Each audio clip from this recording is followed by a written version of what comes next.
Eyüp'ten bir vatandaş beni aradı. Sabah erkenden. Sabah namazı. Oradaysanız bugün sizin yanınıza geleceğim. Buyurun gelin dedim. Aksakallı bir vatandaş, temiz yüzlü.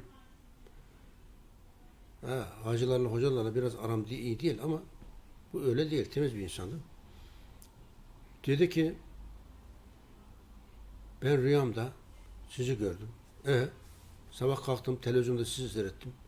Numaranızı aldım buraya geldim. Buyurdum. Saat gece 3. Dedi mi kurulmuş saat gibi. Saat 3'te adam başlıyor öksürmeye. Bitmiyor.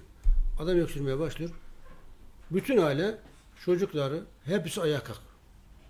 Saat 3 dedi mi öksürmeye başlıyor. Bütün aile ve çocuklar da uyanıyor. Kimse uyuyamıyor. Bir gün, 2 gün, 3 gün değil. 15 yıl.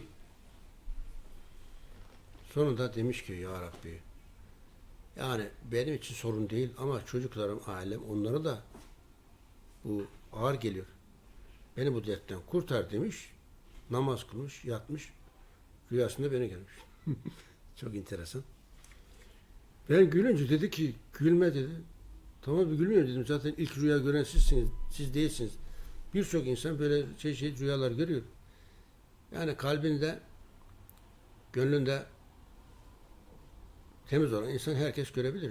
Güzel rüyalar görebilir.